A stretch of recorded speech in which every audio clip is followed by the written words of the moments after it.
अस्सलाम वालेकुम। मैं हूं Mohammad Asif Khan.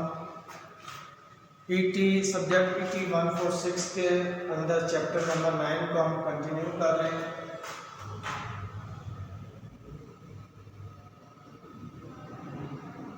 Subject ET 146 chapter number हमारा है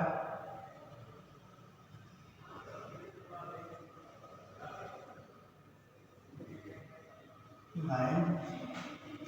चैप्टर नंबर 9 के अंदर हमने पढ़ना है heat resistance cable. Chapter number 9 वैसे हमारा था एल की पावर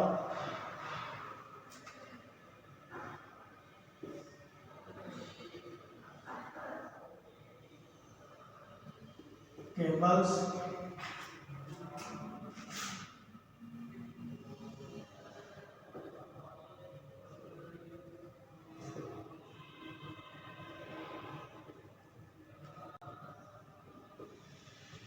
एल की पावर केबल और ख़ास मकासद के लिए। तो हमने पिछली मरतबा आर्मेड केबल पढ़े थे, उसके हिस्से पढ़े थे और उसमें इस्तेमाल होने वाले जो मटेरियल है वो हमने पढ़ा था। आज हमने पढ़ना है heat resistance cable.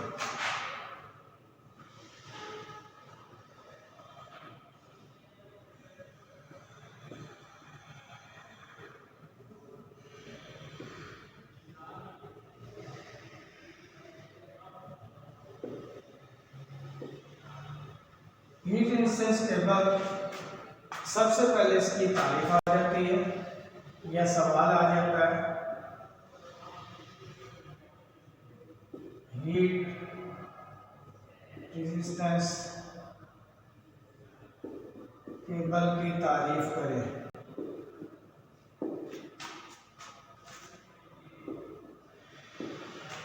Heat resistance cable की तारीफ करें। ऐसी केबल जो बहुत ज़्यादा दर्जा हरारत पर इस्तेमाल होती हो हीट रेजिस्टेंस केबल कहलाती है।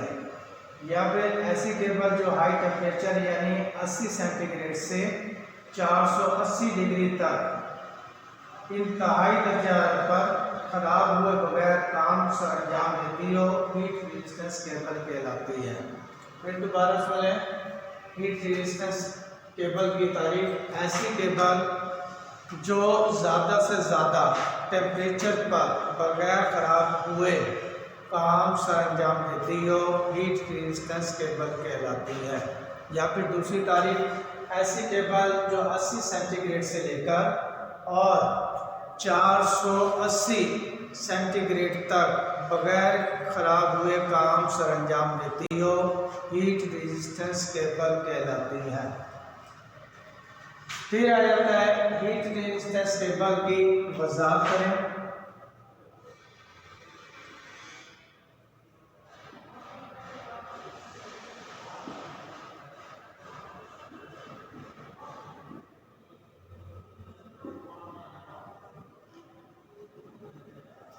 वजाहत के अंदर एक चीज़ तो पहले लाजमी है, हीट रेजिस्टेंस केबल की तारीफ आ जाती है। तारीफ वही है जो मैंने अभी बताई है। ऐसी केबल जो ज़्यादा से ज़्यादा टेम्परेचर को बर्दाश्त करने की सलाहियत रखती हो हीट रेजिस्टेंस केबल कहलाती है। फिर दूसरे नंबर पर वजाहत के अंदर इसकी जो मटेरियल है इसमें इस्तेमाल होने वाले उनके हमने नाम लिखने हैं और मुख्तसर सी वजाहत करनी है। हीट रेजिस्टेंस केबल में शीशा इस्तेमाल किया जाता है मटेरियल के अंदर। सबसे नंबर 1 पर है शीशा। शीशा जो है ऐसा मटेरियल जो हीट के खिलाफ ज़्यादा से ज़्यादा मुज़ाहमत रखता है। फिर दोबारा सुने, शीशा ऐसा मटेरियल जो हीट के खिलाफ हरारत के खिलाफ ज़्यादा से ज़्यादा जो मुज़ाहमत रखता है इसको हम शीशा कहते हैं और ये हीट रेजिस्टेंस केबल में इस्तेमाल किया जाता है। दूसरे नंबर पर ग्लास फाइबर टेप है।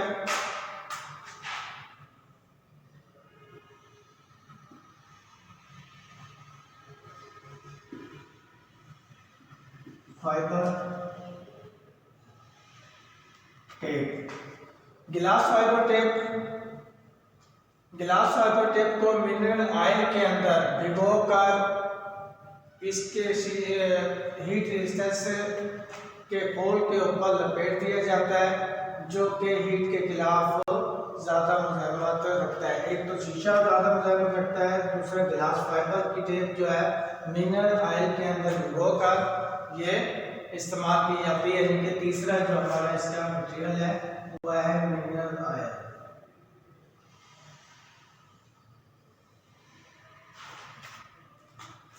और चौथे नंबर पर जो इसके ऊपर बैडिंग की जाती है कॉटन की,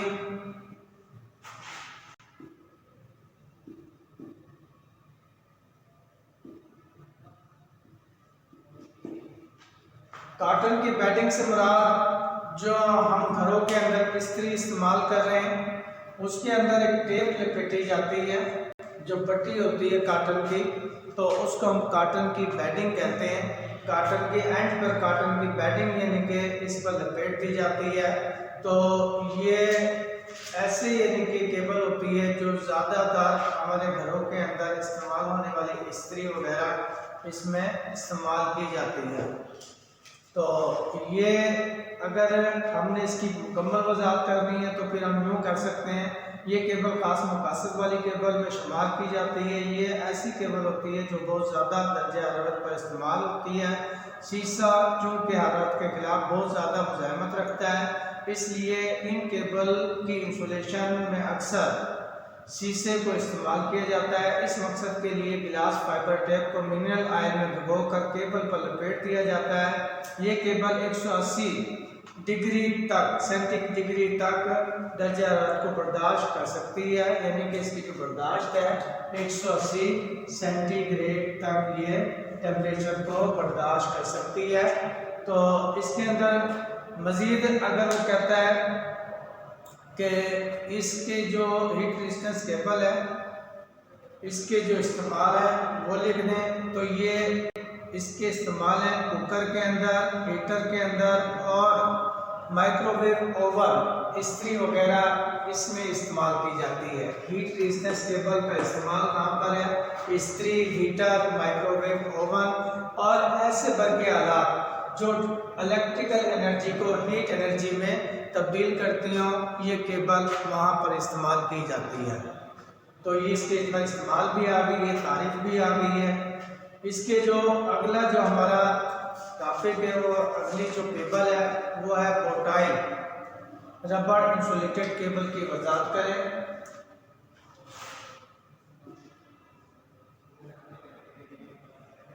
बोटाई रबड़ इंसुलेशन की वजाहत करें।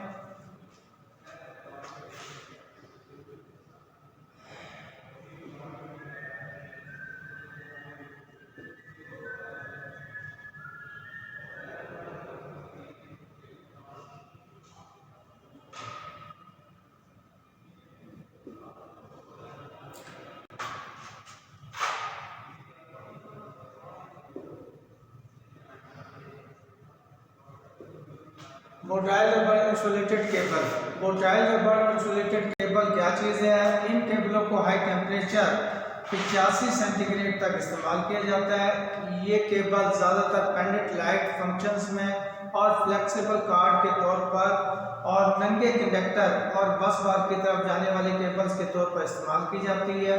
तो ये जो इसके अंदर जो मटेरियल इस्तेमाल किया जाता है ऑयल और गैस, यानी कि इसके अंदर मुजाहमत के अंदर जो मटेरियल है ऑयल इस्तेमाल किया जाता है मोटाइल रबर के अंदर, और दूसरा इसके अंदर गैस इस्तेमाल की जाती है।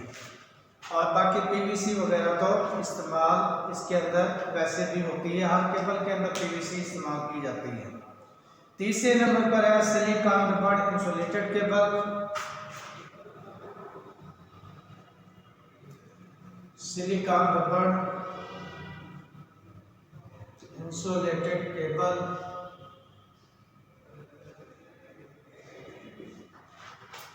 इंसुलेटेड केबल के अंदर ये जो हमारे पास केबल है सिलिकॉन रबर इंसुलेटेड केबल, तो ये भी हीट रेजिस्टेंस केबल ही की होती है, ये भी हरारत के खिलाफ बहुत ज़्यादा मुजाहिमत रखती है और इनको 75 यानी कि 75 सेंटीग्रेड से लेकर और 150 तक इस्तेमाल कर सकते हैं और ज़्यादातर ये 200 सेंटीग्रेड तक भी इस्तेमाल की जाती है।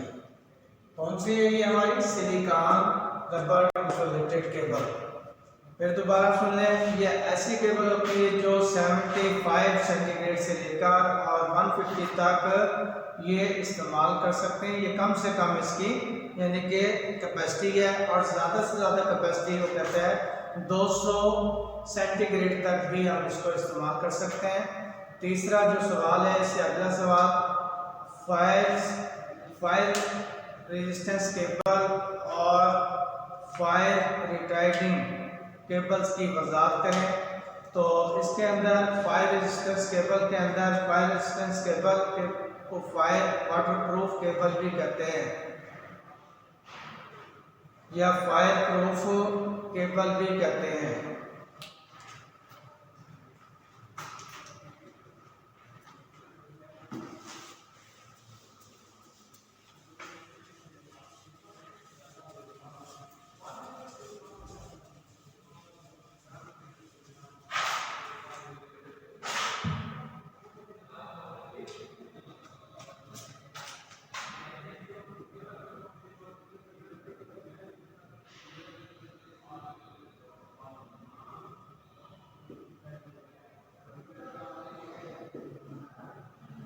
Fire resistance cable, fire resistance cable, fire resistance cable को फायर प्रूफ केबल भी कहते हैं। इस किस्म की केबल में मैग्नीशियम ऑक्साइड को बतौर इंसुलेटेड इस्तेमाल किया जाता है। मैग्नीशियम एक मटेरियल है, जिस तरह मिनरल ऑयल है, शीशा है, पीवीसी है, इसी तरह ये इसका मटेरियल है मैग्नीशियम। और मैग्नीशियम ऑक्साइड को बतौर हम MgO भी कहते हैं, इसका जो मतलब है MgO, मैग्नीशियम ऑक्साइड। अच्छा, फायर रेजिस्टेंस केबल के अंदर इस किस्म की केबल में मैग्नीशियम ऑक्साइड को बतौर इंसुलेशन इस्तेमाल किया जाता है। फायर प्रूफ केबल दर्जे हरारत के खिलाफ बहुत ज़्यादा मुज़ाहमत रखती है, इसलिए इन केबल में हरारत और आग वगैरह का असर नहीं होता। इन केबल का कापर का होल चढ़ा दिया जाता है, यानी कि इसके ऊपर जो होल है केबल के ऊपर कापर का एक होल चढ़ा दिया जाता है ताकि दर्जे हरारत का असर केबल पर ना हो सके। इसलिए इस केबल को मिनरल इंसुलेटेड केबल भी कहा जाता है। मिनरल इंसुलेशन केबल भी इसको हम कहते हैं। इसका दूसरा नाम क्या है? मिनरल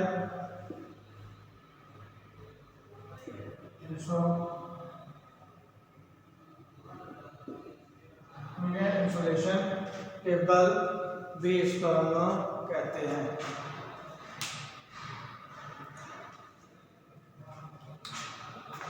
तो ये दूसरा नाम था इसका, इंसुलेशन केबल का।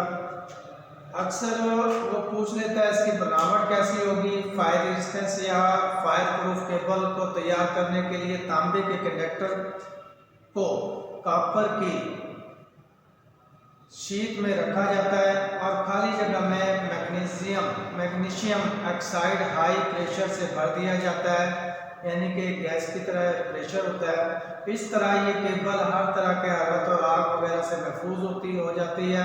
ये केबल बहुत मजबूत होती है। इस पर मौजूद तांबे का घोल इसे मैकेनिकल चोटों से महफूज रखता है।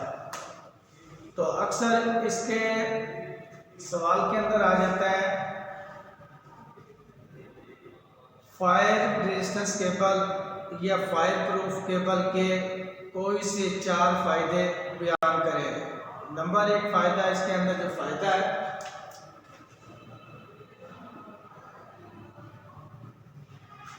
फायदे बयान करें।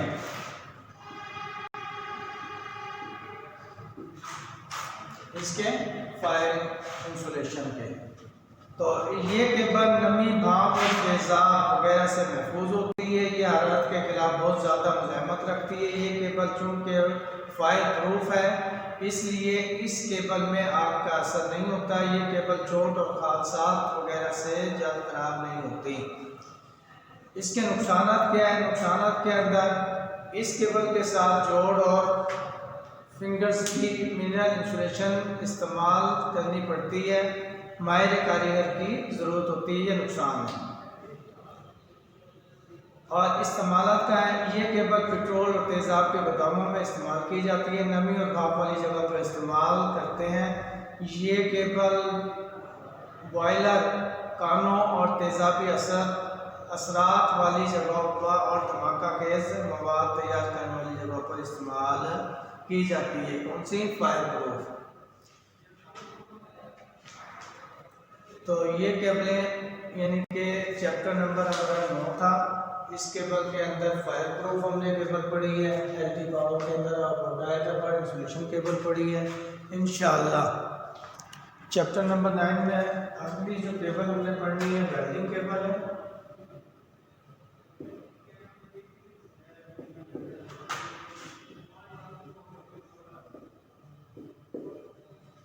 वेल्डिंग केबल की वजाहत करें या वेल्डिंग केबल की तारीफ करें।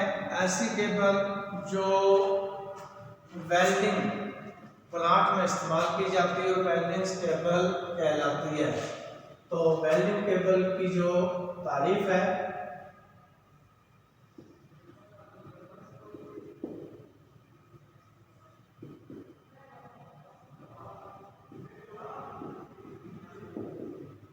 ऐसी केबल जो वेल्डिंग प्लांट में या हैवी मशीन के लिए इस्तेमाल की जाती है वेल्डिंग केबल कहलाती है। या वेल्डिंग केबल की वजाहत करें।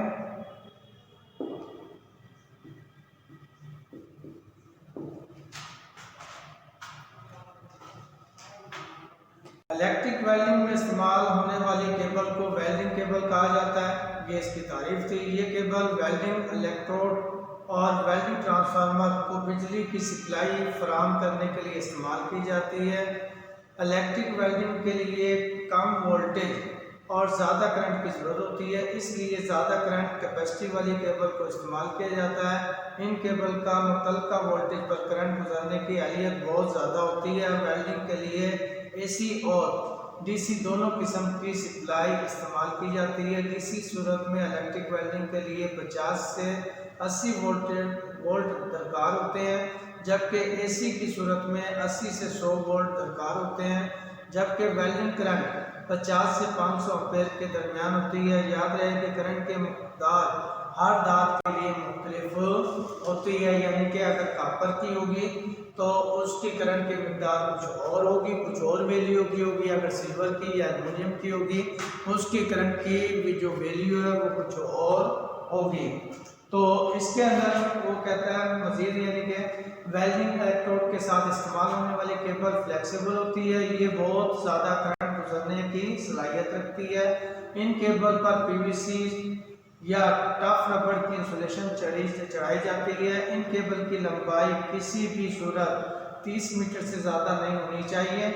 चंद वेल्डिंग केबल्स के साइज और टेबल दिए गए हैं आपकी किताब के अंदर, जो कि सफ़ा नंबर 151 पर है। 100 एम्पीयर के लिए 400, इसके अंदर जो टेबल दी गई है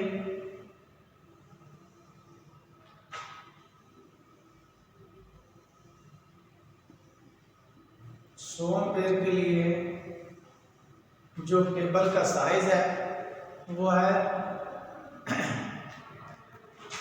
490 उब्लिक 0.076, ये इसका इंच है। और यहाँ पर 150 एम्पीयर के लिए, फिर दूसरा इसके अंदर 770 और 200 एम्पीयर के लिए ये कहेगा साइज 200 एम्पीयर के लिए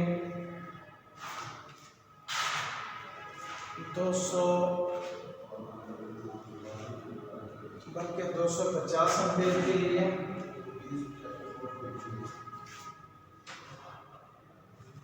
1330 0.076। ये कंडक्टर के साइज है, ये करंट की वैल्यू है। करंट इसमें ज़्यादा से ज़्यादा जो हम गुजार सकते हैं, ठीक है। ये केबल का साइज है।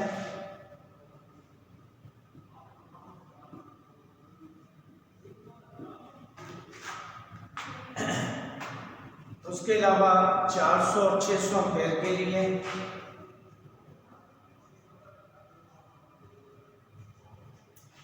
400 एम्पीयर के लिए जो केबल का साइज है 1680 है।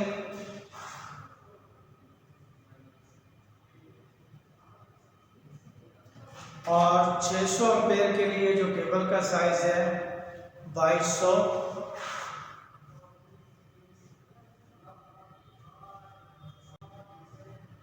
ये केबल के टेबल थे कि इसके अंदर वेल्डिंग के लिए अमूमन 3 फेज ट्रांसफार्मर इस्तेमाल किए जाते हैं। इन ट्रांसफार्मर की प्राइमरी केबल यानी कि 660 वोल्ट से लेकर और 1100 वोल्टेज ग्रेड वाली केबल होती है। इन पर भी पीवीसी या टॉप रबड़ को बतौर इंसुलेशन इस्तेमाल किया जाता है। केबल 4 कोर होती है, जिनमें से 3 कोर्स 3 फेज के लिए और 1 कोर को बतौर अर्थ इस्तेमाल किया जाता है। तो ये केबलें हमारी वेल्डिंग केबल्स कहलाती हैं। अगर वो पूछ लेता है वेल्डिंग केबल की टेबल बना दें तो 100 एम्पीयर के लिए 490/0.076 ये इंच है। इसके ऊपर ये इंच के अंदर हम जवाब देंगे। 150 एम्पीयर के लिए 770/0.076 इंच है। ये 1 इंच का 76वां हिस्सा। इसी तरह 250 एम्पीयर गुजारने के लिए 1330/0.076 ये इंच का हिस्सा है। 400 के अंदर 1680 और 0.076 इसका इंच है। 600 एम्पीयर गुजारने के लिए 2200/0.076 यानी कि इसका डायमीटर कहलाता है। ये तो था हमारा चैप्टर नंबर 9 कंप्लीट हो गया है। अगली मरतबा इंशाल्लाह चैप्टर नंबर जो 10 है हमारा वायरिंग और पावर केबल की ज्वाइंटिंग ये हम पढ़ेंगे। उम्मीद है कि आप लोगों को कुछ ना कुछ समझ आई होगी। इंशाल्लाह अगली मरतबा चैप्टर नंबर 10 के साथ